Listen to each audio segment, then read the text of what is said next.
Assalamualaikum warahmatullahi wabarakatuh. Saya Odi Zupriyadi, pengawas Dinas Pendidikan Bangka Tengah, akan mengikuti Jambore GTK 2024. Saya melakukan praktek baik dengan judul Pembelajaran dan Asesmen serta e-raport dalam pengimbasan praktek baik implementasi kurikulum Merdeka. Pembelajaran dan asesmen merupakan dokumen yang berisi prinsip, strategi, dan contoh-contoh yang dapat memandu guru dan satuan pendidikan dalam perencanaan, pelaksanaan, dan evaluasi pembelajaran, serta asesmen. Pemerintah telah menetapkan capaian pembelajaran yang menjadi rujukan utama dalam pengembangan rancangan pembelajaran, khususnya untuk kegiatan intrakurikuler. Pengembangan rancangan pembelajaran memfasilitasi proses berpikir dalam perencanaan dan pelaksanaan pembelajaran yang dimulai dari menganalisis capaian pembelajaran, tujuan pembelajaran, modul ajar, serta asesmen pembelajaran dan pembelajaran terdiferensiasi. Sebagai pengawas sekolah, saya memiliki 7 sekolah binaan, dan di antara 7 sekolah binaan tadi ada 2 sekolah binaan saya yang berupa sekolah penggerak. Tantangannya di dalam melaksanakan tugas sebagai pengawas sekolah diharapkan berperan untuk mendampingi kepala sekolah. Pengawas sekolah mendiskusikan dan merefleksikan proses pembelajaran serta memberikan inspirasi praktik baik, pelaksanaan pembelajaran, dan asesmen dari sekolah lain. Pengawas sekolah juga dapat melakukan pendampingan kepada kepala sekolah dan berkonsultasi dalam menyelesaikan permasalahan dan tantangan dalam pembelajaran. Hal ini disebabkan pengawas menghadapi guru dan kepala sekolah yang belum memahami pembelajaran dan asesmen serta e-raport yang akan diterapkan dalam pembelajaran intrakurikuler dan pembelajaran kokurikuler. Tujuan pengimbasan praktik baik yang dilakukan adalah sebagai berikut. Pertama, merencanakan pembelajaran dan asesmen di kalangan guru dan kepala sekolah. Yang kedua, melaksanakan pembelajaran dan penilaian atau asesmen bagi guru dan kepala sekolah. Yang ketiga, mengoptimalkan asesmen formatif untuk membantu murid mencapai tujuan proyek. Yang keempat, menekankan pelaksanaan asesmen berbasis kinerja. Yang kelima, menggunakan instrumen asesmen yang beragam. Yang keenam, menerapkan e-raport pada kurikulum Merdeka. Yang ketujuh, mendeskripsikan komponen utama pengguna e-raport pada kurikulum Merdeka SMP. Pengawas mendampingi kepala sekolah di dalam merencanakan dan menyusun program yang sudah ditetapkan. Nah, di dalam melaksanakan program kerja, maka pengawas kepala sekolah serta guru dapat berdiskusi dan merefleksi dalam memahami capaian pembelajaran. Satuan pendidik memiliki keleluasaan untuk menentukan strategi dan cara untuk mencapainya, dan menentukan tujuan pembelajaran yang terdiri dari komponen dan lingkup materi. Penyusunan perencanaan pembelajaran dengan melakukan asesmen awal guna mengidentifikasikan kebutuhan belajar peserta didik dan melakukan diferensiasi pembelajaran.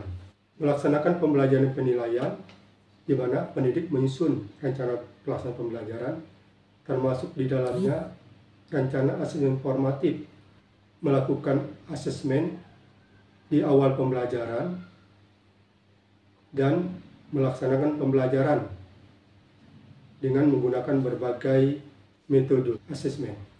Pengolahan hasil penilaian dapat dilakukan dengan menganalisis secara kuantitatif atau kualitatif terhadap data hasil pelaksanaan penilaian yang berupa angka atau deskripsi Pengolahan hasil asesmen yang berupa sumatif lingkup materi dirata-ratakan, didapatlah nilai akhir sumatif dan sumatif akhir semester dirata-ratakan, akan didapat nilai akhir sumatif akhir semester. Untuk menentukan nilai raport didapat dari rata sumatif ditambah sumatif akhir semester dibagi 2 kemudian dibulatkan normal. Sedangkan data kualitatif pada hasil asesmen formatif digunakan sebagai pertimbangan deskripsi capaian kompetensi dalam rapor. Pengawas dan kepala sekolah dalam melaksanakan proyek penguatan profil Pancasila dapat melakukan refleksi dan berdiskusi dengan mengoptimalkan asesmen formatif dalam mencapai tujuan proyek. Untuk mengoptimalkan asesmen formatif, maka guru perlu melakukan seiring berjalan yang fokus pada perkembangan dimensi, elemen, dan subelemen profil pelajar Pancasila. Menekankan pelaksanaan asesmen berbasis kinerja. Pada asesmen proyek, guru diharapkan bukan hanya membuat asesmen kognitif atau tes tertulis saja, namun juga dapat mengembangkan asesmen kompetensi berbasis kinerja. Asesmen berbasis kompetensi kinerja memberikan kesempatan kepada murid untuk menunjukkan kemampuannya dalam berbagai cara, seperti membuat poster, infografis, siniar, lagu, video, film, esai, majalah, buku, dan sebagainya. Menggunakan instrumen asesmen yang beragam, seperti rubrik, checklist, catatan anekdotal, dan grafis perkembangan. Kepala sekolah, pengawas, dan guru dapat berdiskusi dan merefleksi komponen utama pengguna e-raport kurikulum Merdeka SMP, yaitu pada operator dapodik, administrator, guru, wali kelas, dan siswa.